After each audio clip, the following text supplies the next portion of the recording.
right, folks, good morning, and welcome to this segment of Good Morning Grenada. And of course, in case you're just joining us, I'm Gordon Joseph. I'll be with you for a few minutes, until 9 o'clock.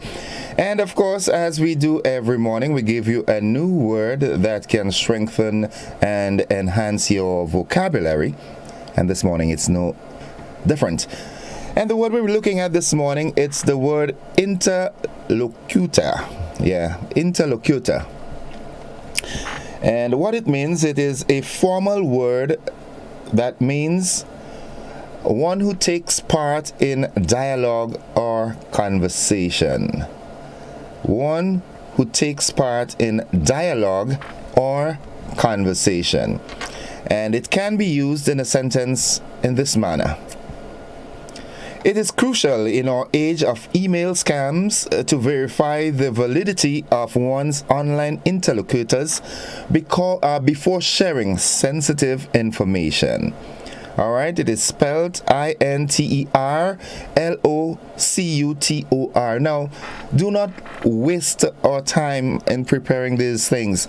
All right, add them to a notebook that you would call, your word power. My word power, and learn to spell them, learn to pronounce them, and learn how to use them in conversations. All right?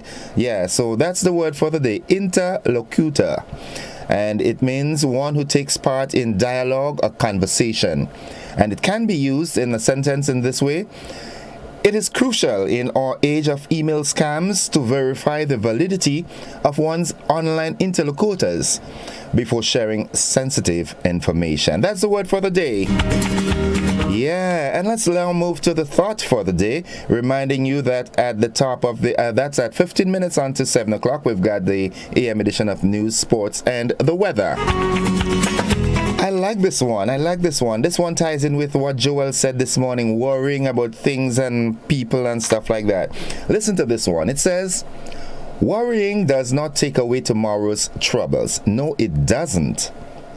However, it takes away today's peace. All right? Worrying does not take away tomorrow's troubles.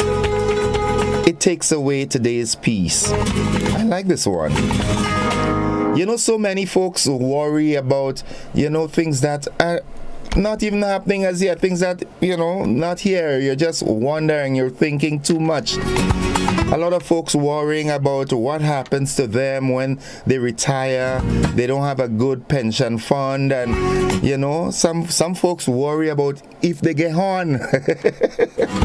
Could you imagine that? You're wondering if what you're worrying about, what would happen to me if my partner cheats on me? What happens? What will happen if I lose my work? That doesn't increase anything, it doesn't increase your happiness. What it does is that it takes away the peace for today. You worry about things that have not happened as yet. You're not even sure if they're going to happen. So stop worrying, all right? That's the essence of it. Stop worrying, because it doesn't take away tomorrow's problems or troubles. What it does is that it robs you of today's peace. Keep that etched in the forefront of your mind for the day. 23 minutes on to 7 o'clock, and it's time for the riddle of the day. Now you've got to listen carefully, okay? Listen carefully. This one is tricky. I have 3 letters, okay? I have 3 letters. If I cut one off, I become stronger. If I cut 2 off, I become 10. What am I? I love this one. I have 3 letters. Cut 1 off and I become stronger. Cut 2 off and I become 10. This one is very technical. The number to call 435-2041. Let me see how quizzical your mind is, your brain is. You want me to repeat it? I've got 3 letters. I have 3 letters. If I cut 1 off, I become stronger. If I cut 2 of the letters off, I become 10. What am I? Good, nice. 435-2041. Let me hear from you. At this time, I want to say a very special good morning to all the geriatric homes around our nation, and especially the Chichester home. I want to say good morning to the management and staff, the caregivers there. I want to say good morning to all the residents there, especially my grandmom. Well, she's my mom. Good morning, Mommy Joe. And I know she's watching, so good morning. Okay, give me a call on the ting-a-ling, 435-2041. I have 3 letters. I cut 1 off, I become stronger. I cut 2 off and I become 10. This one is too tricky for you, right? 435-2041. Good morning to all the busmen of the nation, all the motorists of the nation, and all the commuters. Good morning to you. Yeah. Parents and guardians, if you're leaving the younger ones home before, they're not living same time with you, ensure that there's someone matured to overlook them before they leave for school, all right? You don't want them living on the stove. I hope they don't have to iron their own clothes according to their age range. Yeah, because they'd leave the iron on. And you know what can happen then. 435, let me check my phone. Wow, no one is calling. This one is too technical. 435-2041. That's the number to call. We'll come back to this. Don't forget, folks, we've got Hot in the City. It's coming up on the 26th of October. Okay, what it means is that we are going to, all the DJs from Hot FM, they're going to be at the Esplanade Mall, that's a courtyard downtown St. George's, where you can get great deals and specials from our partners, giveaways, and so much more. Yeah, 20 minutes on to 7 o'clock. And we do have a caller this morning. Let's take this call. Good morning. Hello, good morning. How are you? I'm okay. And where are you calling me from? Lamode, St. George. How is Lamode this morning? It's a little bit rainy. Well, Lamode always has that kind of thing, eh? Lamode is right below the mountains there. Yes. Right. So you think you have the answer for me? Yes. Tell me. The answer is a fox, because if you take out the X, if you take out the F, it would be ox, and then if you take out the O, it would be X, which is 10 in Roman numerals. Lord have mercy. My child, how old are you? I'm 13. 13? Yes. So how you figure that out? Because I was in the back of a book yesterday, and we was doing the Roman numerals in school. And then I remembered 10, and then in English A class, we was doing the 3-letter word game, and fox was part of our answer. My goodness me, what a coincidence. I wish we had a prize to give you this morning, because I didn't expect anyone to get this one, but coincidentally you did that yesterday. Yes. And you are so correct. The word is fox, F-O-X. Yes. You take 1 off, let's say you take out the F, you become an ox, which is a very strong animal. Yes. All right? And if you take off the F and the O, you get X, which is the Roman numeral symbol for 10. Yes. What school do you attend? St. Joseph's Convent, St. George. What form are you in? Form 2. What's your favorite subject there? Geography. What do you intend to be? What's your career goal? What's your career path? A surgeon. A surgeon? Yes. Wow, you want to cut people up? Not really. Well, that's what surgeons do. It has a different one, so I should say a neural surgeon. Also, you want to get into the brain? Yes. Okay. Well, you know what you got to do. You've got to choose your subjects wisely. I do hope that you have career guidance officers at the school that would ensure that you pick the right subjects that will facilitate you onto your career path, all right? Yes. Okay, and you have yourself you know what I want you to do for me? Is Daddy home still? No. Or Mommy home? Yes. Go and give Mommy a big hug and a kiss for me, all right? Okay. And promise me that you're going to have a wonderful, well-behaved leadership roles day at school today, all right? Thank you. Mommy said hello. Tell Mommy hello. Who is Mommy now? Beverly Nichols. Beverly Nichols. Oh, I know this name. Good morning. How are you? I'm good, thanks. All right. Nice hearing from you. Have yourself a great day now. Thank you, and same to you. And keep listening and looking at Classic and GBN. Yes, I would. All right. Have a great day. Good. Bye-bye. Good. She is awesome. She is wow. I really did not expect someone to get this. Okay, now quickly, what we'll be looking at this morning on the buzz. All right. We heard our PM speak yesterday in Montserrat, where the heads of government gathered for the 72nd meeting of the OECS Authority. And wow, our Prime Minister, the Honorable Deacon Mitchell, he called for commitment to reaching the region's goals. And he can speak, man. He's a prolific speaker. Yeah, I make Mr. Belfon proud. And yesterday we were talking about the events of October 19th, 1983, and we centered around that. And once again, I want to say good morning to you, Mr. Siddiqui Sylvester. You know, I thought about what you said yesterday. Maybe I used the wrong word. We were not celebrating, however, we were commemorating. I think that was the more appropriate word to use. So I appreciate these things. Call me, tell me what I'm doing that I can do better. All right, nice. Okay, so we hear that October 19th will be a public holiday next year. As Grenada recognizes and remembers the events of October 19th, 1983, Minister of Youth, Sports and Culture disclosed a list of activities the NDC administration will embark on in 2023 to commemorate the dreadful day. All right, we'll be looking at that. What else I promise that we will be looking at the sexual abuse of children in Grenada. We're still having these problems, guys, and well, not only guys, girls as well. Male and female, they're abusing the children sexually. So we want to look at that this morning. We'll do that on the flip side of 7. That's after the news. I should be having a guest this morning. Mr. Ramirez should be with me, whether it's live in the studio or on Zoom. So we look forward to an interesting interaction this morning. But nonetheless, folks, it's time for us to head over to the news. So those of you on TV, you've got a rebroadcast of last evening's GBN television news. And for those of you who are locked with me on Classic, we've got the AM edition of news, of sports, and the weather. Don't you go anywhere.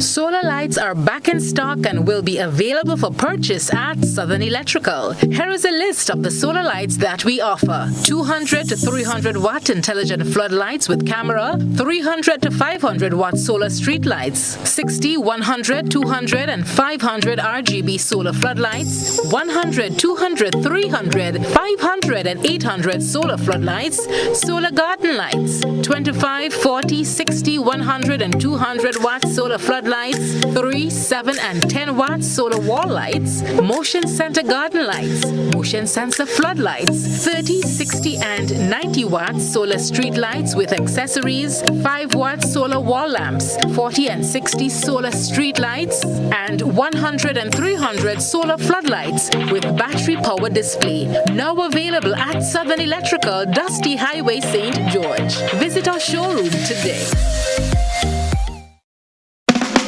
Do more with your new GUT Credit Union Visa debit card, which gives you access to your cash at any Connex or Visa certified ATMs locally and internationally. Make your payments with a tap of your card using the contactless feature and have the freedom to make purchases locally, online, or overseas whenever you travel, anywhere Visa is accepted. Experience the enhanced security fraud protection through the Visa chip technology. If you don't have your new GUT Credit Union Visa International debit card, speak to any one of our representatives today to do more. Your new GUT Credit Union Visa International debit card, a smarter way to access your cash. More smart, more secure.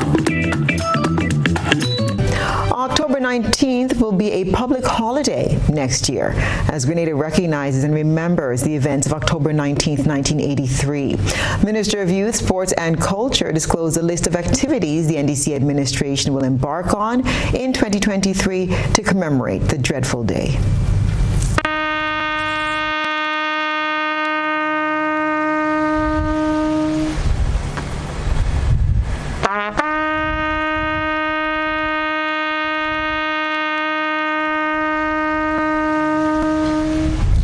Minister of Youth, Sports and Culture Ron Redhead as the flag was hoisted during this morning's flag raising and refilling ceremony on Fort George at 6 a.m. During his remarks, Minister Redhead announced that October 19th will be declared a holiday in 2023. Next year, Grenada will remember and recognize all days of the tragic ending from the 19th to the 25th, a week long of activities.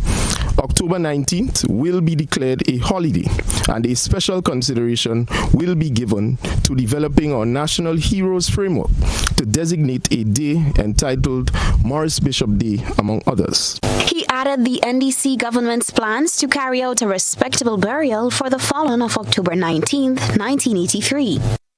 The government will make an official request to our friends in the US and UK to provide factual information surrounding the bodies of the fallen.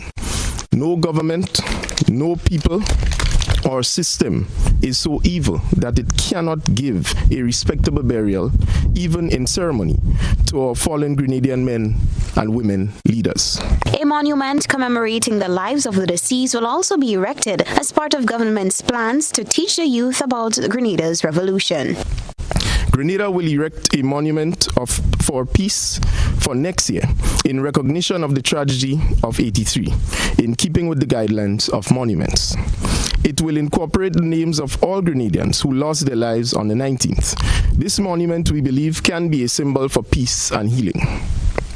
And finally, teaching the stories about the Grenada Revolution will be encouraged through civic education in the first instance. A country unaware of its past is undoubtedly doomed to repeat it. On October 19, 1983, Prime Minister Morris Bishop, along with some of his cabinet ministers and an unknown number of people, died during what was termed a palace coup staged by Deputy Prime Minister Bernard Coad. Coad was among 17 persons who were convicted for the killings. They were released from prison after serving time, following a resentencing in 2007 ordered by the London-based Privy Council, the island's highest court at the time. For GBN News, Beverly Telesford. Prime Minister Deacon Mitchell reminds his regional colleagues that as leaders in the region, they're not immune from political instability, and as such, institutions and democracy should not be taken for granted.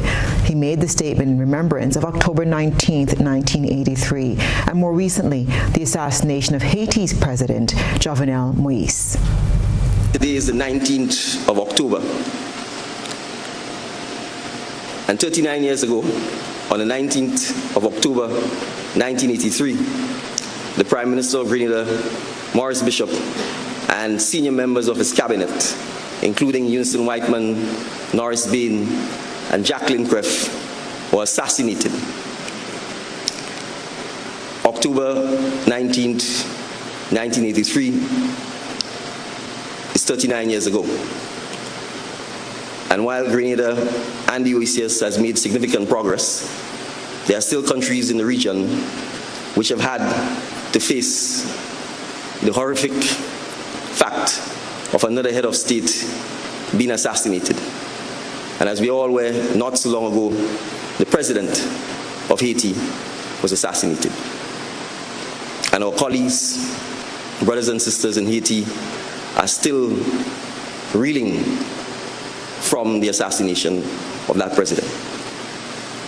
And so this is a sobering reminder, and perhaps fitting that we should bring it up today, that we too in the region are not immune from political instability, and that we should not take our institutions and our democracy for granted. The Grenadian leader pledged his country's commitment to the ideals of democracy and to further integration and union within the OECS movement. Prime Minister Mitchell was addressing heads of government at the opening ceremony of the 72nd meeting of the OECS Authority in Little Bay, Montserrat on Wednesday. While heads of government gathered in Montserrat for the 72nd meeting of the OECS Authority, Grenada's Prime Minister called for commitment to reaching the region's goals. Sherry-Ann Blackman-Stephen has this report. Prime Minister Deacon Mitchell has pledged to remove hindrances to the ease of movements within the OECS. While significant inroads to this end have been made, the onus is on us as leaders to bring this attainable reality to fruition. In this regard, my new administration commits to identifying the national bureaucratic requirements that hinder the ease of movement through the economic union with a view to addressing these matters. Addressing regional colleagues, heads of government at the opening ceremony of the 72nd meeting of the OECS Authority in Montserrat on Wednesday, he echoed the call for true regional integration. If ever there was a time to band together as small island nations, this is the time. These global events notwithstanding, the ills that they have brought have also left us with a clarity of purpose and an opportunity, indeed an urgency, to leverage our regional integration movement more optimally. Prime Minister Mitchell acknowledged there's much work to be done, but points out that shared agreements reached for the benefit of the people of the region prove that the goals are attainable and with dedicated commitment are within reach. A renewed commitment to accelerate the implementation of the Eastern Caribbean Economic Union is at this time essential and must be seen equally as part of the menu of national policy responses to our development challenges. The Grenadian leader said the OECS region is yet to capitalize on the many far-reaching benefits of intra-OECS trading of goods and services and the development opportunities to be derived from intra-OECS investments. However, he said the success of these initiatives is hinged on the maintenance of sustainable and a reliable intra-regional transport system. My presence and the presence of many of the other heads in Montserrat today was only made possible by charter flight. This cannot continue. He disclosed some of the policy decisions his government has made regarding travel within its first 100 days in office. We have discontinued the need for embarkation and disembarkation card, or the ED card, for passengers leaving Grenada. And concrete steps are already on the way to eliminate the lengthy ED card requirement upon arrival at the airport. Prime Minister Mitchell will return to Grenada on Friday, October 21st. Minister for Infrastructure and Physical Development, Public Utilities, Civil Aviation and Transportation, Dennis Cornwall, has been appointed acting Prime Minister in the absence of Prime Minister Mitchell. Cherian Blackman Stephen, GBN News. Rehabilitation work on the Molinaire land slippage commenced 3 years after the road was closed to vehicular traffic. Now, a groundbreaking ceremony was held by government officials on Tuesday. More from Rena Pierre-Thomas. After some delays due to issues that needed to be addressed by the current government, the Molinaire land slippage project has finally started. A groundbreaking ceremony was held on Tuesday to mark the start of the construction, and so far more than 20 community members have been hired onto the project. They will benefit from specialized training on the job, as all hands are on deck with contractor Avanish Dabhani of Construction and Industrial Equipment. He said work will be done to the high standards using the best technology. More technical project will ensure to be on all the marks, and we give all the best quality what is desirable for this project. And on the timeline part, we'll assure you we'll complete this project within the timeline. And currently for the local, all the staff and everybody, currently we are deputed around 20 people from the local area, and major supervision also we are taking from locally. The critical technical part for the filing, other thing, these all the supervisors will be coming from other locations. But here mostly we are trying to guide and improve the community here. The project is part of the over $30 million Western Corridor projects. It is expected to be completed in 1 year, and the Minister for Implementation and Mobilization, Andy Williams, says he is confident with the ability of the contractors and look forward to the completion of the project. That CIE is a submission company, and they were given the contract because they have experience in this sort of work. And I would love for us to, as we join with the contractor, to see as much as you can learn and you can take from them, so that in the future, we don't have to call, we can use our local people to get the job done. And I just want to say lastly before I leave that the Ministry for Implementation, Transformation, Mobilization will work closely with the Ministry of Infrastructure to ensure that this project is completed on time and not just on time, but within budget. Acting Prime Minister and Minister for Infrastructure Dennis Cornwall says that some of the residents that were affected by the road slippage will receive some compensation from government. The insurance companies may or may not be able to just compensate them if they were not insured in the first case, and that having done what they had done could mean also that the government is not fully committed to basically say, well, look, I'm going to compensate you because you built there in a way that you should not have built in there and so on. Notwithstanding that, we are carrying government and we will make good some of the promises that we have made in terms of actually compensating some of the landowners in the area. Again, we are going to engage the landowners, dialogue with them, and come to some kind of amicable solution to the problem. The Molyneux Road was closed in 2019 as it was no longer safe for motorists. For GBN News, I am Rena Pett Thomas reporting. October 19th, 1983 marked an event that would become a mystery in Grenada's history. The mystery, where are the bodies of those murdered on October 19th, 1983 on Fort George? This Friday on We Culture, we delve deeper into the question, where are the bodies? Friday on We Culture. See you then.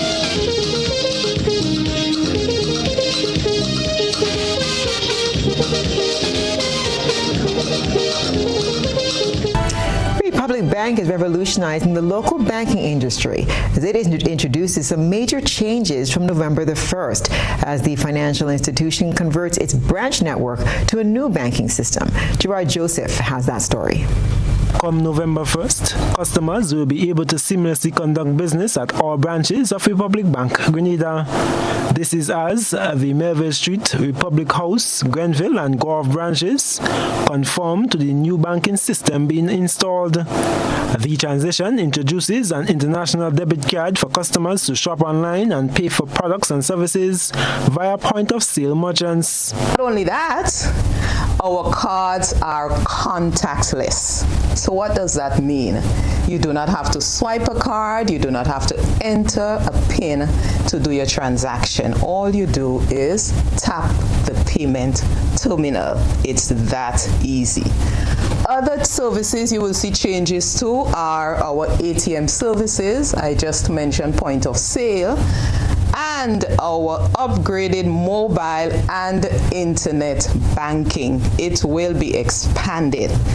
Mavis McBurney, Acting General Manager for Operations, says on November 1st, customers will receive an email link to re-register for Republic Online as a number of new features will be available for customers. Mrs. McBurney notes that the contact information for customers must be up to date to facilitate a smooth transition as all account numbers will be changed. And so what that means is that your salary and your pension payments and your employers need to be advised of that new account number. The onus is on you to advise them so that there is seamless transition. We don't want your salary payments to be interrupted. We do not want your pension payments to be interrupted.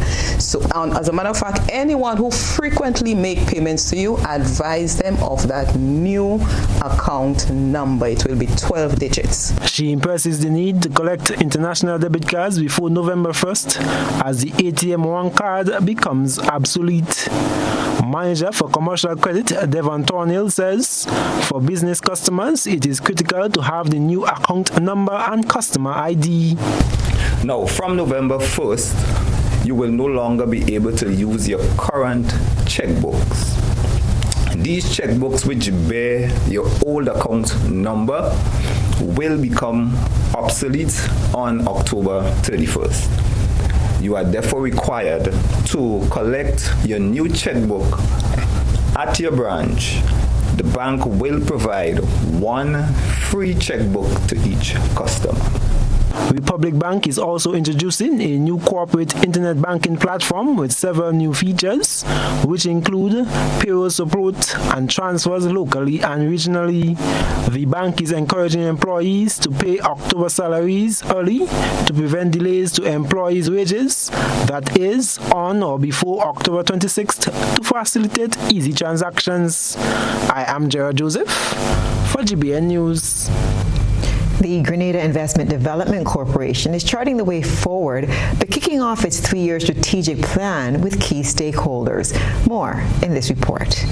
On Tuesday, representatives from a cross-section of various sectors gathered to share their ideas and experience and offer suggestions that can help in upgrading the services offered by the Grenada Industrial Development Corporation, GIDC. Acting Prime Minister Dennis Cornwall implored GIDC to play a great role in monitoring businesses and investors they helped get off the ground.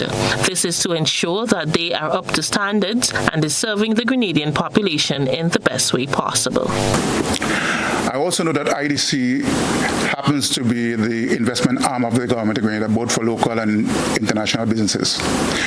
And they were part and part in the business of bringing in business to the country, as well as to create small businesses environment for the persons who have spoken here this morning. And while that is good, I would say that IDC has to go a bit further in ensuring that once those businesses get off the ground, we ought to make sure that they follow the guidelines that were given to them up front. Rodney George, a newly appointed chair at GIDC, says the organization has been operating as a guiding hand for small and micro businesses for many years and will ensure that this will be done on a much larger scale under its new strategic plan.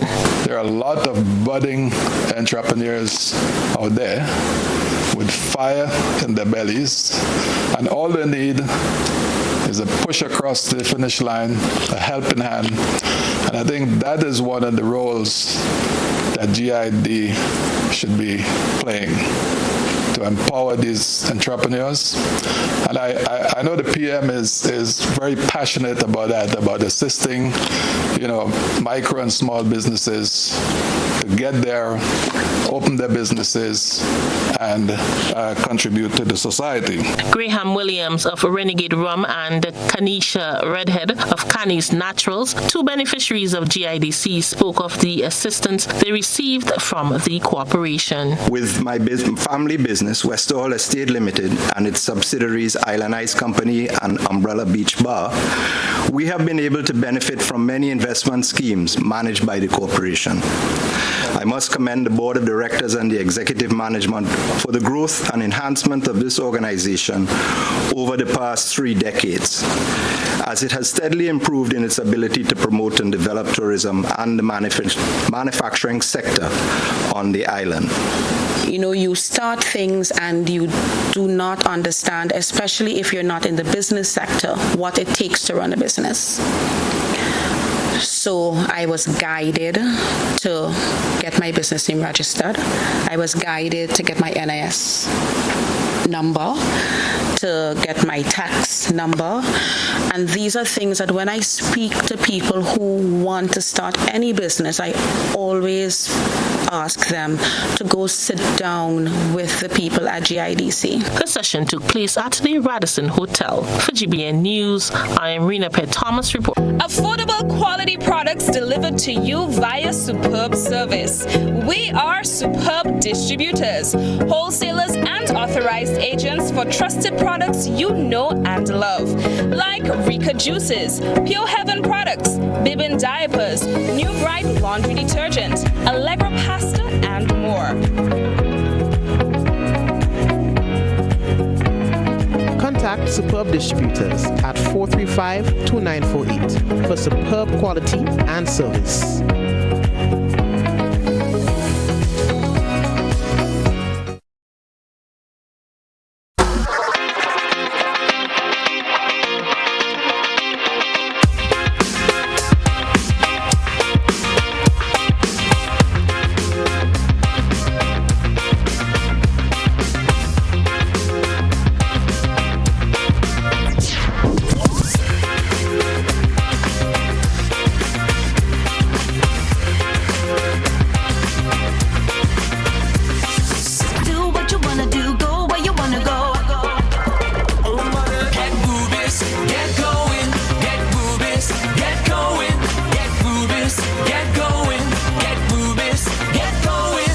state-of-the-art Ultratech gasoline and diesel. Available only at Rubis stations.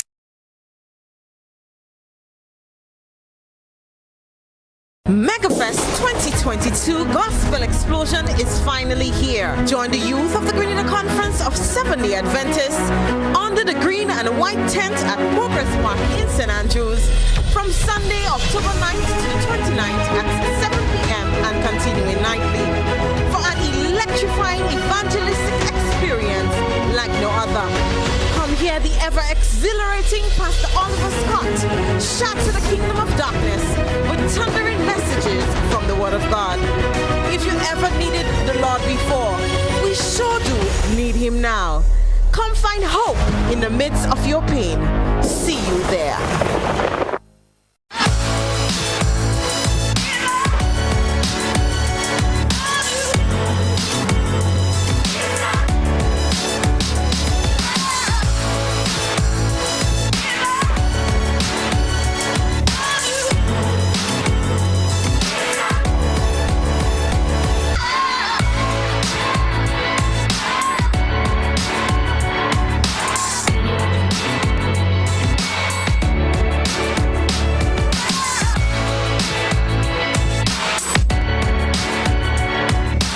National Insurance Scheme continues to make it easy to access our services using the MyNIS online platform. Now we're introducing a new feature that allows you to submit your benefit claims from the convenience of your smart devices. No paper, no hassle.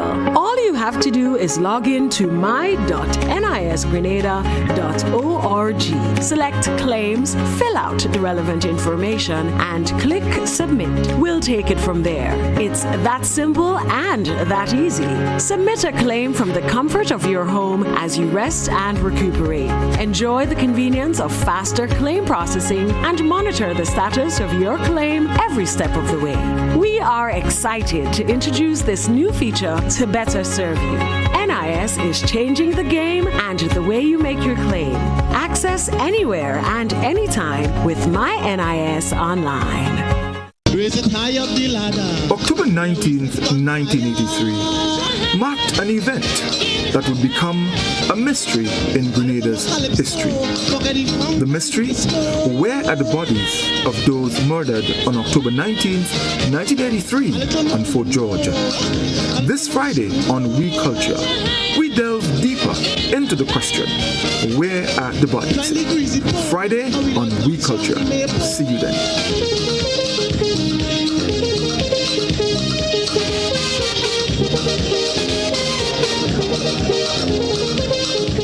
Wednesday, 26 October, Hot 98 FM will be blazing the airwaves from downtown St. George's. Come join the fun, meet the Hot 98 team and some of our partners in front of the Esplanade Mall from 4 p.m. to 7 p.m. Great music, exciting deals, huge discounts, and enough giveaways from our partners and us. Stay tuned to Hot 98.5 FM.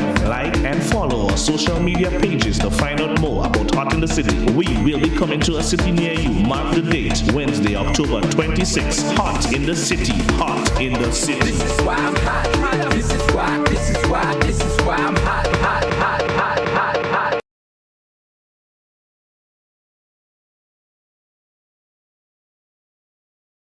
COVID-19 is an infectious disease caused by a new coronavirus introduced to humans for the first time. It is spread from person to person, mainly through the droplets produced when an infected person speaks, coughs, or sneezes. These droplets can land in the mouths or noses of people who are nearby. These droplets are too heavy to travel far in the air. They only travel approximately 1 meter and quickly settle on surfaces. This is the reason person-to-person spread is happening mainly between close contacts. The exact time that the virus can survive on surfaces is not yet known. So it is wise to clean surfaces regularly, particularly in the vicinity of people infected with COVID-19. Hands touch many surfaces, which can be contaminated with the virus. You should therefore avoid touching your eyes, nose, or mouth, since contaminated hands can transfer the virus from the surface to yourself. When coughing or sneezing, cover your mouth and nose with the bend of your elbow or use a disposable tissue. If a tissue is used, discard it immediately into a closed bin. The most effective way to prevent the spread of the new coronavirus is to clean your hands frequently with an alcohol-based hand rub or soap and water. This will eliminate the virus if it is on your hands. Stay healthy and prevent the spread of COVID-19.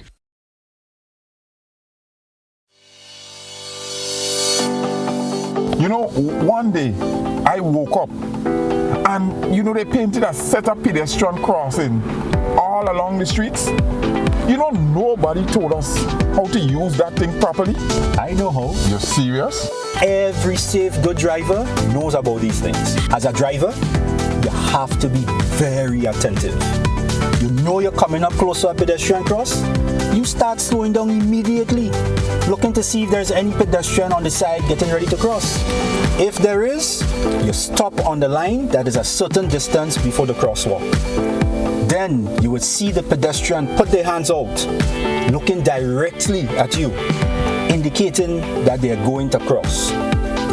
And only when you have come to a complete stop, that is when they will quickly and safely cross to the other side. And then you continue happily on your journey.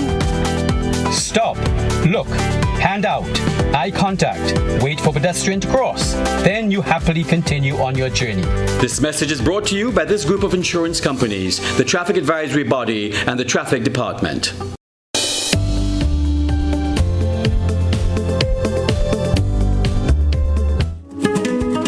All right, folks, welcome back to this segment of Good Morning Grenada. And as you know, right here on Classic and the GBN, of course, what we try to do is keep you as well informed as possible, keep you in the know, let you know what's happening. And we love sharing information because we know that is knowledge, right? Knowledge is wealth, as we say. So this morning I've got with me on the line, on Zoom, of course, and just in, a prelude chit-chatting, and, I was telling him that, he should be in the studio with me. I like person-to-person interaction, but he said, hey, no, in this age we do it differently. And I'm speaking with this morning Mr. Randall Donald. He is the new chairman of the Grenada Tourism Authority. Good morning to you, Mr. Donald. Hi, good morning to you as well, and good morning to all of your viewers, listeners, locally and abroad. Okay, and how are you this morning? Doing fantastic, It's a pleasure to be on this morning. It's a beautiful day. And pretty much almost the start of our tourism season, right? Which is tomorrow. It is tomorrow. The first cruise call is tomorrow, right? First cruise call is tomorrow to our ports. It's a first call back with sort of no COVID restrictions. With the sites open, attractions open. And I know we're all very anxiously awaiting the arrival of the ship, and especially not just us, but the vendors and everybody else, because, they play a crucial part in the economy, right? So everyone's looking forward to that, and we're ready to get this season started and really have a great season ahead. Okay. Now, before we get into the intricate aspect of our conversation this morning, I'd like to get into some, a background check on you. Give us a little background that would have forwarded you to being that new chairman of the GTA. Yeah, thank you. Yeah, because tourism is not something that's new to me. So I spent many years working at the Flamboyant Hotel in Grand Anse, and of course in doing so I had quite a lot of experience in understanding, the hotel industry, right? How it actually functions inside and out. Especially in understanding the broader sense of how the industry works in terms of going out and meeting with tour operators and travel agencies to sell the hotel, the importance of your average daily rate. So that means that you're the actual amount that you get per room per night. And also understanding some of the limitations that we have on the island, running a hotel, like, sometimes the cost of power, finding food, making sure, the fridge is well stocked, make sure you have the right staff, everybody's set up properly. And also understanding the fact that you have the high season and the low season, so you have to budget for that. Rotate staff sometimes, unfortunately. With selling the hotel, I also had a great opportunity to learn a lot about our dive market.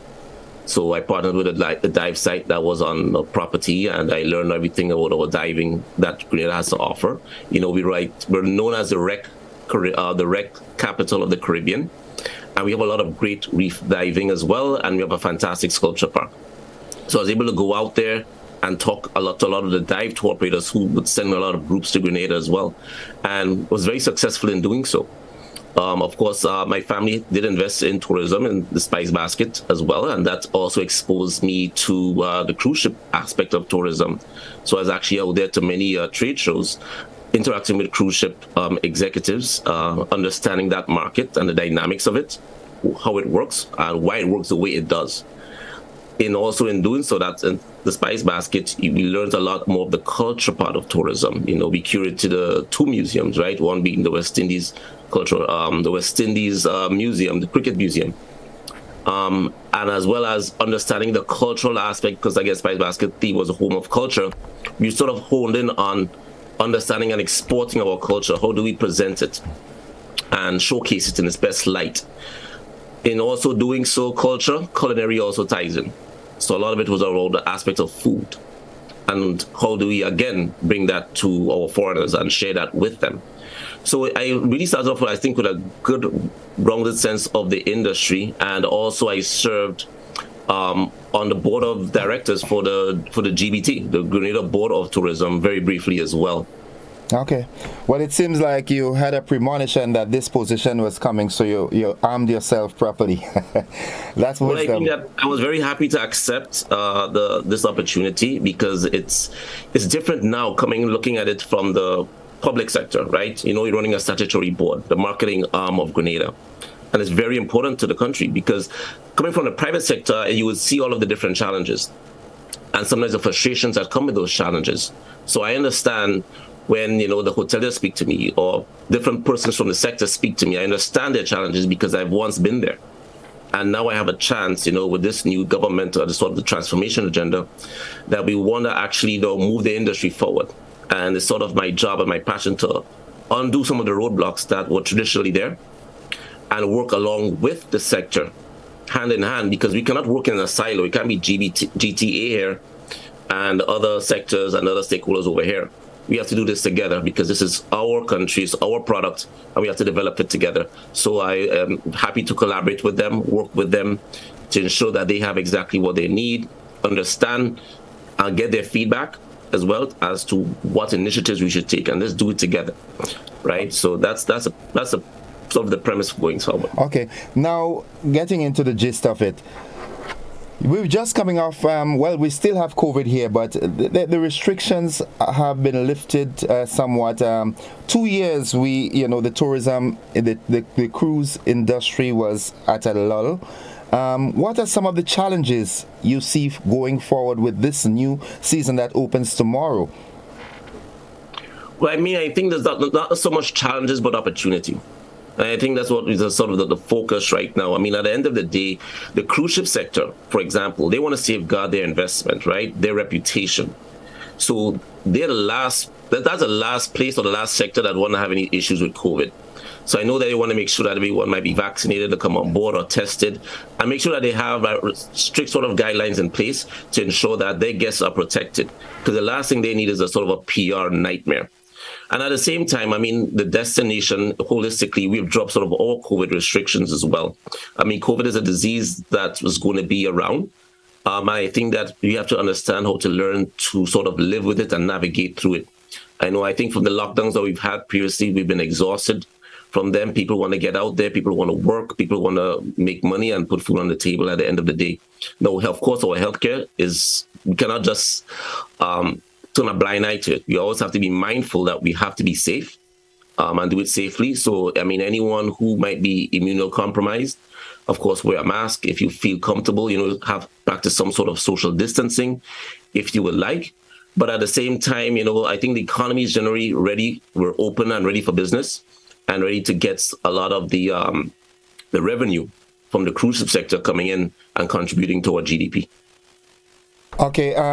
Now, do you think, from your vantage point, you use the word health system, the healthcare system in Grenada, not wanting to raise any red flags or so forth, but in the event, let's say I'm the devil's advocate this morning, and there is an outbreak from one of the cruises that come in. Are we in a position to deal with it adequately? Well, I mean, let's say, well, God forbid that is the case. But at the same time, we understand the risks of COVID. We understand we've been through that road. We've been down that road already, and we saw what some of the protocols that could sort of go into place, right? I believe at this point, I mean, the medical professionals. I mean, because of course this question sort of exceeds just the span of tourism itself. That's talking to like our medical system, right? So, and that's talking to general policy in going forward. I mean, and not only just a cruise ship, but that an outbreak can start from anywhere, right? It could be coming in from anyone coming in, a group coming in from the United States on a plane. They could be coming from, not even from internationally, but from regionally, right? They could be coming from anywhere. So, I mean, that's just a general question, just generally across the board. How do we sort of contain the virus if there's an outbreak at any point in time? Because it just takes one human sometimes, right? And at the same time, I know some of the industry was safeguarded against COVID. And we are aware of what sort of practices we need to sort of implement, right, in terms of safeguarding ourselves, because we've been through that over and over again, like in 2020, we've been through it again in 2021. At the same time, so I think people understand that there's a way to sort of safeguard themselves. But that question is a much broader question that just spans, more than tourism, because that really goes to like the Ministry of Health and sort of the government's health policy, sort of generally going forward. Good. Now, you've just taken up that position. Are there any new initiatives that you would implement that will enhance our general tourism product with this season that's starting? Right away, yes. I mean, so there are a lot of initiatives that we're going to be undertaking right now. Again, like, I just mentioned the sculpture park, for example. The sculpture park is what Grenada actually had the first one in the world. We're actually now in the process of revitalizing that sculpture park with new sculptures. So we already have agreements sort of in place. We want to move that forward. So, and that's like low-hanging fruit essentially, because that could be accessed by anyone snorkeling or scuba diving. And it's in the marine protected area. Another area of attraction there is that we want to ensure that we start the reef revitalizing products. So the replanting of the reefs, ensure that we take care of marine life in the ecosystem there as well. Another great initiatives that we're going to be starting up as well is sort of the culinary tourism part, and that's to work hand in hand, like sort of with the spice replanting program, right? So we have the volunteer tourism part of the GTA program that we have, where individuals can come from overseas and volunteer in Grenada. And we're trying to, work along with the Ministry of Agriculture. I know they're doing a great job, trying to get the spice replanting program up and running. But you could actually come in and also try to help plant some trees as well. And again, sometimes you try to differentiate the sectors, but you see tourism is linked to all sectors in Grenada. So like the spice replanting is important because again, we are the Isle of Spice at the end of the day. And the spices from our soils flavor the food across the world. So come in and be part of that. We also want to focus a lot on developing our culinary offering and culinary cuisines. What's also very important is the training of our stakeholders, right? Training of our youth coming up in the culinary scene as well. So we want to make sure that they have the best training and they are ready to go out and help create. And add to actually the foods, our traditional foods. We have traditional foods from our foreparents, and we want to make sure that we now leave new foods going forward, right? Our legacy, what are we giving to the future generations? We also have sports tourism that we're going to be working with. So we're working along with the GFA to ensure that we do have some great sport attractions on our shores that we can continue to attract more visitors to, because with sports, of course, there are a lot of fans, and they follow their teams. So I know before there were some good cricket initiatives with the Pure Grenada branding. And now we're looking at bringing in more attractions to get more visitors to the shore. And of course, down the road, I mean, there are a lot of other things that's going to come. I don't want to speak too soon and out of turn. Yeah, don't let the cat off the bag. But we have quite a few initiatives, and it's something that, the entire board and the team of the GTA, we're looking forward to getting up and running. Okay, now there is a school of thought out there that enough emphasis isn't placed on tourism sites and scenic spots in the rural communities. It is believed, it is perceived that quite a lot of the concentration of the visitors can be seen around the city. All right. Is there any new drive to sort of enhance, because going to the rural, for example, there are places like there's a sort of museum in La Poterie in St. Andrew, and other scenic places. Would some more emphasis be given to this area so that when a tourist lives here, they can go out and not just talk about the city aspect, the urban aspect of Grenada, but a lot of the attractions, in my opinion, for the tourists would be more in the rural communities, because they're coming from the places where they have the skyscrapers and the elevators and all these things. So will some more emphasis be given to the scenic spots in the rural communities?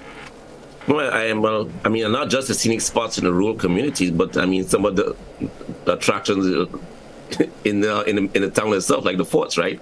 But but expanding on that, of course, because we have a beautiful island, and the reason why you come to Grenada is not to just stay in the town of St. George's. You want to see the mountain ranges, the lakes, the natural attractions that we have, all the way up to Livera. Right, so of course, I mean that's a crucial part of our tourism sector, right? We also just want to make sure that we do have, like, we work along with the taxi guys, the taxi men, to ensure that they're able to travel or take the guests out. The tour operators on the island, they take the guests around on different tours. I think what's important is, because when we talk about product development, which is sort of a key focus with the GTA, is that we want to ensure that we work along with those other stakeholders in rural communities to help further that. Because sometimes you may not think of the small things, right? Like bathrooms. Do we have public bathrooms? What happens on a very rainy day?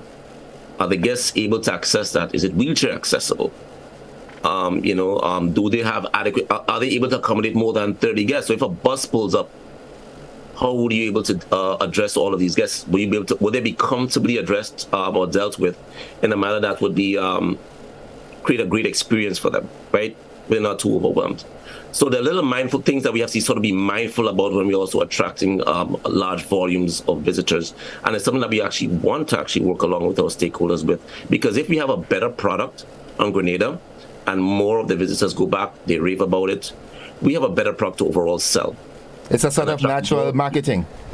Exactly. Yeah. It's very natural, and it's not just even in Grenada, but also Carriacou. Well, you jumped into my next question, because my next question would have been, are there any plans, because visitors come to Grenada, but it's a tri-island state, so are there any intents on getting them to ferry over to Carriacou and Absolutely. see Petite Martinique? Absolutely. Because I mean, we have the people from Petite Martinique and Carriacou, I must confess, there are times that they feel left out. No, I know, and I understand, and for good reason. But I think at this point, this is sort of the focus of this current board, right? We want to ensure that Carriacou remains top of mind. Now, Carriacou have some of the best waters in the Caribbean. Definitely. Right? Sort of like the gateway to the Grenadines as well, from the Grenadian side. Okay. So you look at like Sandy Island, you look at some of the beaches there from Paradise. I mean, and talk about a place, still steeped in tradition. An island sort of kept in time. This is a pure Grenada brand, essentially the overall brand, right, that you talk about. Because this is like an authentic, real Caribbean, beautiful island with rich traditions that our visitors must see.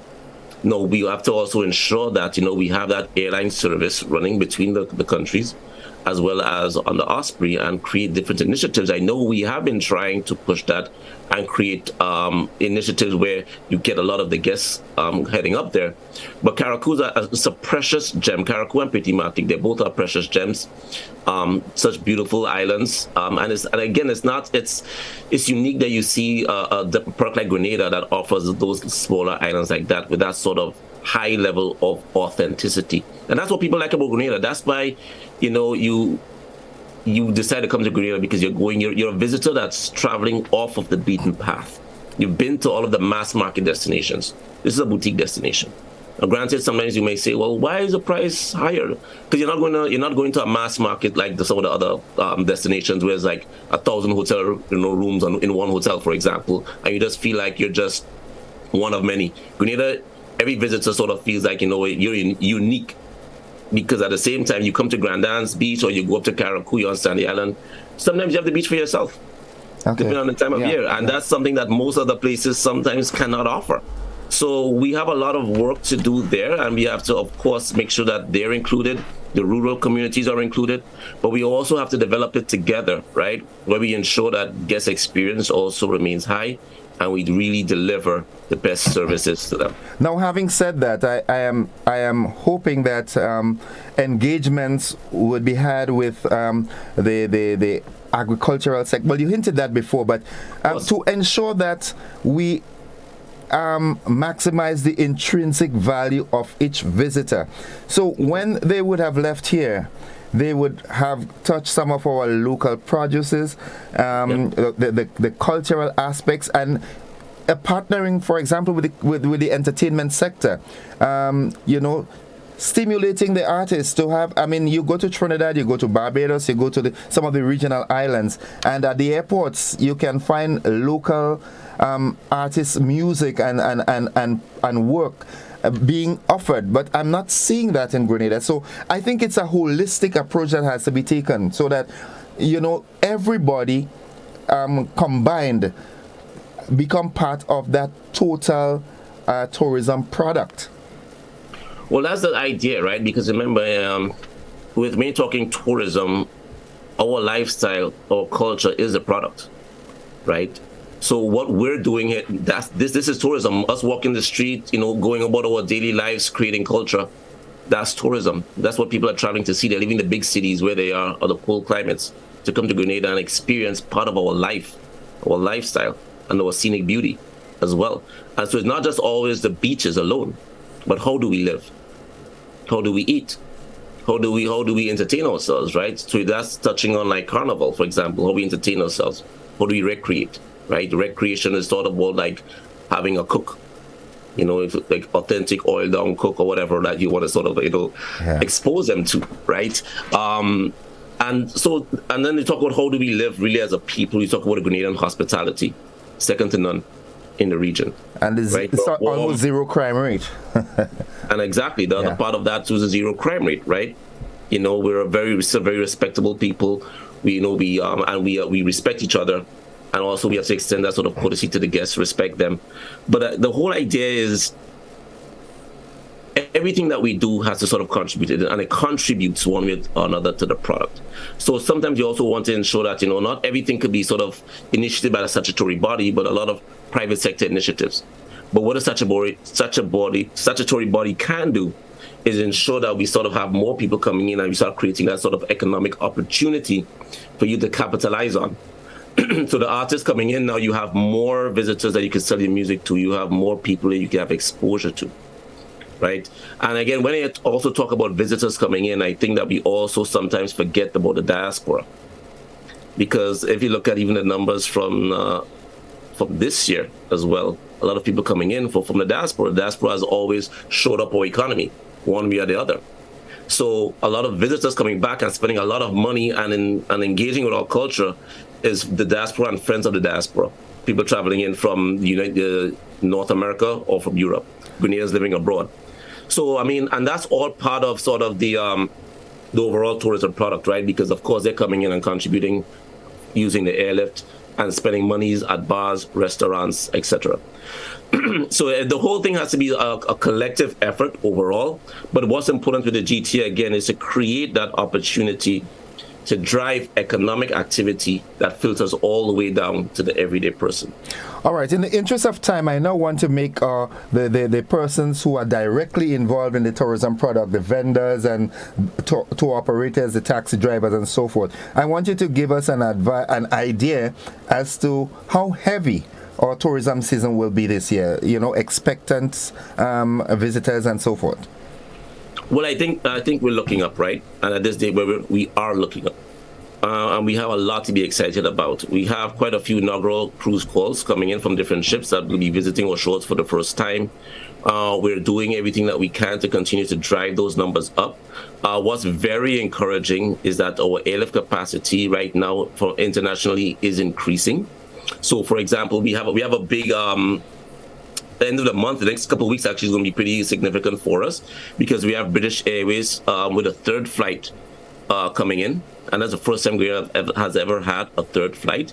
So that's October 30th.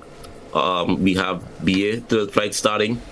We also have Air Canada, which is the Air Canada mainline, not Rouge, but because the Rouge, there's a big difference between Air Canada and Air Canada Rouge. The Rouge is more of the economic carrier. Air Canada mainline, we have 2 of those flights coming in starting November 3rd. And that's per week or per month? They're coming in, no, that's coming in bi-weekly. Okay. So twice per week. Okay. Air Canada is going to be flying in, and that's good because sort of the more higher-end visitors, they travel on Air Canada, the main line. We also have Sunwing starting as well. Sunwing starts November 6th, and that's a weekly service from Canada as well. Okay. And what's about regional tourists? Well, I was about to touch on that. I was getting there. Yes. And of course, I guess you'll have heard what our Prime Minister is talking about, how serious he is about getting and ensuring that regional traffic is back. And we take that very seriously as well. So we are working on proposals right now to ensure that we have that sort of regional traffic back. Especially from Trinidad, especially from Barbados. Trinidad, as a matter of fact, contributed a large portion of visitors' arrivals traditionally, right? Sometimes 3rd or 4th, depending on where you're looking at it. It's a great market that has visitors that brings visitors that spend a good amount of money on the island. So it's not a market that we're ignoring at all. We know that airlift is crucial to ensure that we have them coming in here. So we are working on addressing that issue right away as we speak. As a matter of fact, we're working behind the scenes to make sure that we sort of come up with solutions for that. But in addition to just having that airlift to Trinidad for the tourists, it's important that for our economic trade that we do have that sort of airlift. Again, Barbados and Trinidad. Grenadians seeking medical attention, Grenadians seeking to do business, because it's hard to have a business meeting sometimes if you need to just move around the region. So that's something that's being addressed. It's very much there to our heart. It's priority, and we're working on that right now. Okay, in wrapping up, I want you to make the tourist vendors and all the persons who are involved in the tourism industry, give them some optimism for the season. Well, to be optimistic, look, the thing is, we know what we're moving forward, right? We're going forward, and that's the whole idea. So now you have the GTA, we're your partners. We're by your side. We're going to be working along with you to help in every aspect that we can. Part of the role of the GTA, again, make sure that everyone is licensed and doing sort of things correctly. So, I think that I just want to also just thank the staff at the GTA for doing the great job that they do day in and day out. We have great directors, great board of directors, and we're really committed to ensuring that we get a tourism product up and running. So you have our commitment that we're going to be working hard for you. But at the same time, also just want to also encourage them, because you have the beach vendors, the vendors at the vendors market in Grand Dance. You have the vendors who are going to be greeting the arrivals tomorrow of the cruise ships and throughout the rest of the season. The taxi men, these are the real people that hold up the tourism economy in Grenada, right? The hotel workers, the front of line people. Right, so they are our true ambassadors. They are the ones that are the true ambassadors of Grenada when the visitors come, because they're the ones that have the most interactions with our visitors. Okay. So we just want to again assure them that they are fully supported. We are wishing them a fantastic cruise season, and of course go out there and just show the best of Grenada. And again, I also thank them for everything that they do and their contributions to the economy, because sometimes the frontline workers sometimes get overlooked, right? But again, they are very important. Even our beach cleaners. Yeah. Marvin is true with the GTA. They on the beach every day. They make sure that beach is clean, And again, we also have to do our part to help them. It's important that we care for our beautiful island as well. Take care of it. So if sometimes it means picking up the trash and just putting it away, because the visitors see that. Right. So we just want to encourage everybody, because again, as I said, tourism includes all of us. We have to do this together. It cannot just be those that you say are directly impacted by tourism, and tourism doesn't matter to me. It matters to all of us. So we all have to do our part, and that's part of just again taking care of our beautiful country, and of course treating each other with respect sometimes. We don't want to disrespect tourists either. No. But again, that's just a human thing, right? We just want to ensure that, we take care of each other. And again, thank all of the members, everybody who goes day in and day out to make this industry work and to make Grenada work and keep the economy turning. And as the old the phrasing said, tourism is everybody's business. Mr. Donald, I want you to promise me one thing. Ever so often, you'll forward as much information as possible. Let us do this thing together. Let the GBN partner with the GTA so that we can make the tourist experience one that is unforgettable. Absolutely. Yeah. That's our job. That's our role, and I look forward to doing that with you. Thank you very much, and best regards to you and your executive and your team at the GTA. Thank you very much. I will convey it to them, and we're looking forward to a really great season ahead. Okay. Thank you very much. Have yourself a great day now. Folks, I have been speaking with Mr. Randall Donald. He is the new chairman of the Grenada Tourism Authority. And as you heard, folks, our first cruise ship comes in tomorrow. We'll look forward to that. We take a quick commercial break. We'll be back after these messages with what's making the rounds on the buzz.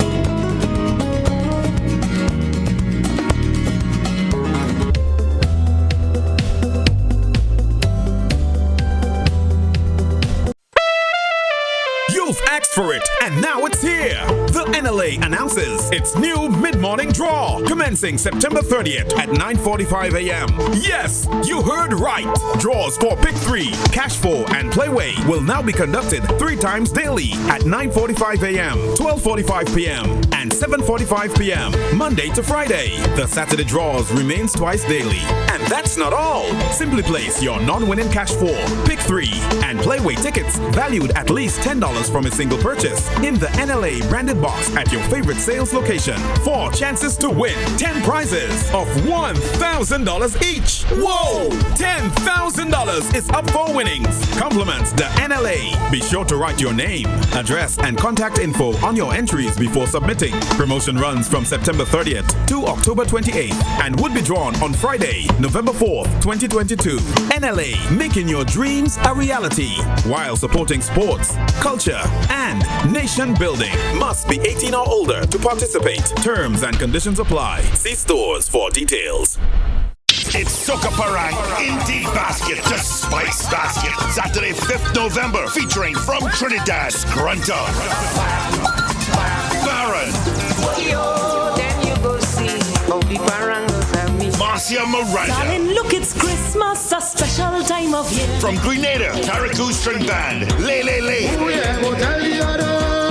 And Leke and Steve Theodore. Get your early bird ticket for $60 after you pay $80 and more at the door. And are available at Chucky's Bar, Brendan on the Terminal, Grenada Optical in St. George's, Gittins Pharmacy Granville, Gittins Healthcare Grandance, Chai's Bar St. Mark's, Nick and Bites Qual, St. David's Pharmacy, Calico Shopping Center, Main Street, Sotiers. It's another Chucky's promotion. MegaFest 2022 Gospel Explosion is finally here. Join the youth of the Grenada Conference of Seventh-day Adventists under the green and white tent at Progress Park in St. Andrews from Sunday, October 9th to the 29th at 7 p.m. and continuing nightly for an electrifying evangelistic experience like no other. Come hear the ever-exhilarating Pastor Oliver Scott shatter the kingdom of darkness with thundering messages from the Word of God. If you ever needed the Lord before, we sure do need Him now. Come find hope in the midst of your pain. See you there.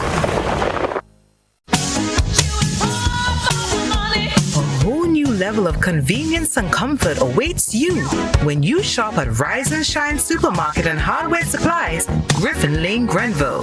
Convenient, because we are open Sunday to Sunday. We're even at your service on public holidays. Comfort, because we are easily accessible to the physically challenged. Free Wi-Fi is available while you shop, and bags come at no charge. Everyday low prices and excellent customer care. Adequate parking available. We supply everything you can possibly think of. Family and home supplies, fresh meat, vegetables, and personal care products. All brands of cooking gas at affordable prices. You can send in your order, have it pulled, or pick up express.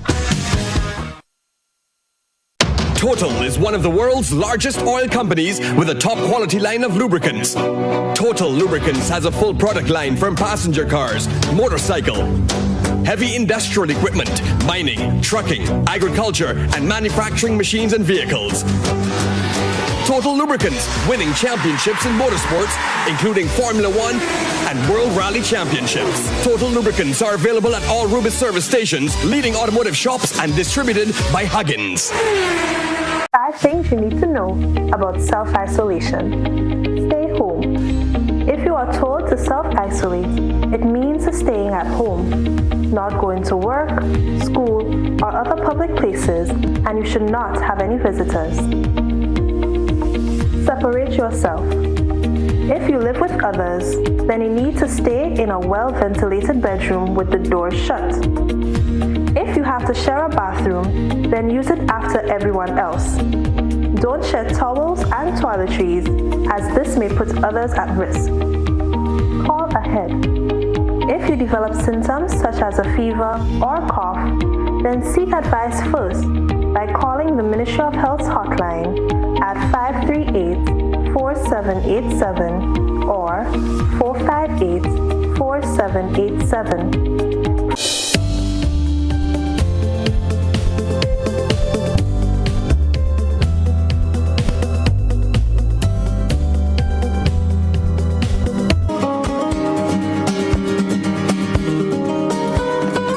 Alright folks, welcome back to this segment, and we'll take a quick look at the topical issues that's being on the buzz.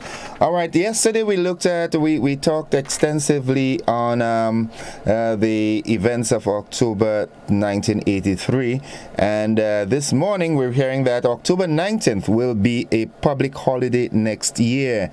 Alright, I would love to hear what's your take on this. The television personnel, they're going to put that clip up, and we're going to listen to the story as the Minister for Youth, Sports and Culture, he declared that the NDC administration will embark on 2023 commemorative activities, as we commemorate this dreadful day in our history.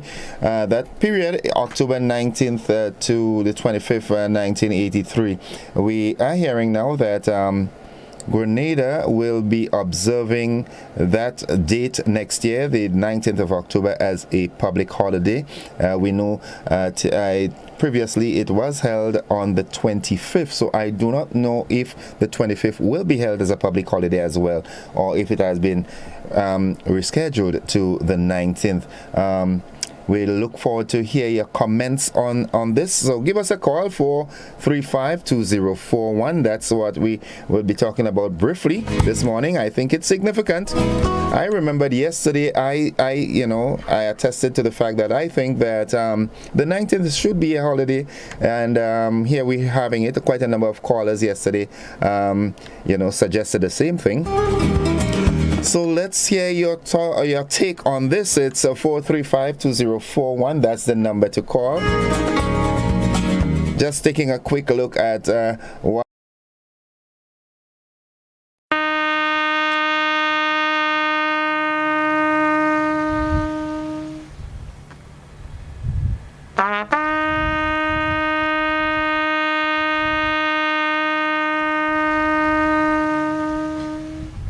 Minister of Youth, Sports and Culture Ron Redhead, as the flag was hoisted during this morning's flag raising and refilling ceremony on Fort George at 6 a.m. During his remarks, Minister Redhead announced that October 19th will be declared a holiday in 2023.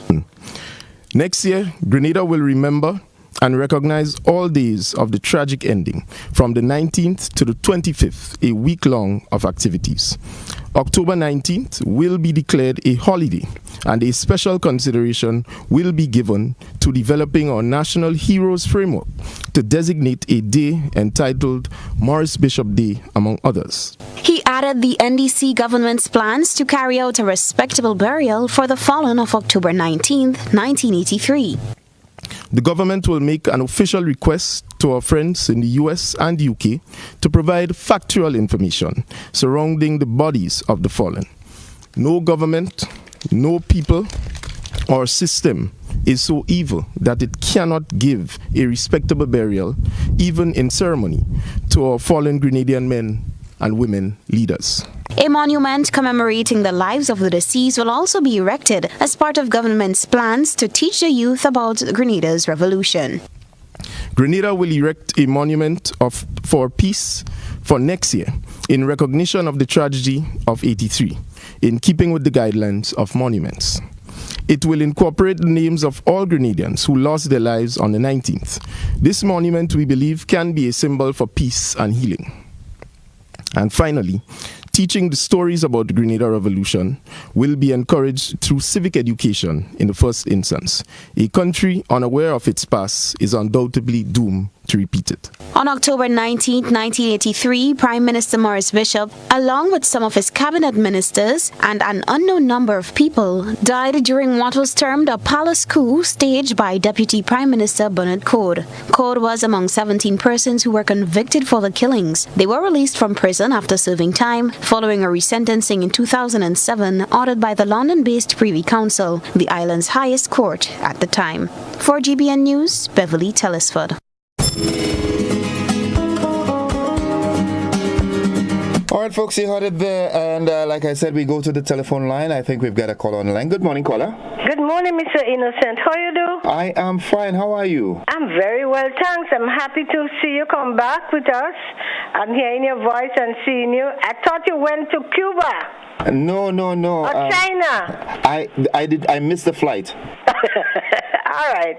Well, stay here. Don't go. We'd like to have you. Okay, thank you. All right. Mr. Innocent, I do not know, so I could only speak for me. I would suggest that if the government want to give a holiday on the 19th, that's okay. But for me personally, I think we need the big holiday, the Thanksgiving Day, meaning this is the day that we all people, well, I was not here, but we all people start having a little life back into us, if you may say, when the Americans came to rescue us. And we may not understand, for instance, I may not understand everything what happened, but it doesn't matter if you're in the sea and you see a shark and you could hold the tail. You're glad for the rescue. And the other thing, Mr. Innocent, these people that first-class murderers that kill all these innocent people, Mr. Innocent, they are outside enjoying lives. They're enjoying themselves. And they're not coming out to give us the full thing and say exactly, I was there. If they're so repented for what they have done, let us say in the heat of the moment, they reacted. So, and they cooled down and everything, and they see that the government freed them, set them free from which they were supposed to be killed. Put it together, come out and say, let us know exactly what had happened, what transpired, this, that, and the other on that particular time. In order to give some closure, right? In order to get some closure. Okay. So that is my take on it. And all this, you see, Uncle Gary say, all you take me out by the sword, all you go come out by the sword and they shoot themselves in the foot. All right. Have a nice day. Thank you, caller. Have a good one yourself. You're welcome. Good, bye-bye. Yeah, good. All right, folks, it's 4 minutes away from 8 o'clock. At 8 we join the BBC. Let's see if we've got another call, 435-2041. What's your take on the 19th of October being declared a public holiday next year? Good morning, caller. Good morning, Innocent. How you doing, boy? I am fine. How are you? I'm blessed, boy. It's so good to hang out with you in the morning time. Oh, my goodness. I don't think you enjoy it as much as I do. I enjoy your company. Oh, my goodness. Listen, no, on the 19th, history is a thing shouldn't die. On the 19th, we all should remember the 19th, and the 25th, we all should remember the 25th. Let these days always remember and come alive. So I have no problem with the holiday in the 19th and on the 25th. Okay. Bye-bye. Thank you. Right, love you. Love you more, right? Good, bye-bye. I know people would have said that. Grenadians love a holiday, boy. Oh, my goodness. Good morning. Good morning. How are you? I'm fine, thank you. Welcome back. Thank you very much. Okay, I have a problem with the previous caller before this last one. Okay. Who mentioned about murderers and... Come on, I find it very disrespectful to speak of leaders of the nation as murderers. Come on. Okay. All right, thank you. That's it. And I want to say the 25th should never have been a holiday in the first case because I don't see why you need to celebrate the invasion of your homeland. Okay. It is absurd to do so. All right. Okay, thank you, caller. That's what I call a democracy. Everybody's got an opinion. That's great, yeah? This is going to be a final call. Good morning to you, caller. Yeah, good morning. Welcome to the program. Thank you, sir. No problem. Yeah, listen, I believe, yes, because of the what transpired in Grenada on the 19th, I believe at the end of the day, there is still people around who participated in the actual act. And I know it may not be fair to them to come out and say, I did this or whatever. But what I believe is if there could be some medium that they could transpire or transfer all whatever information is necessary and needed for closure, so that at least they know.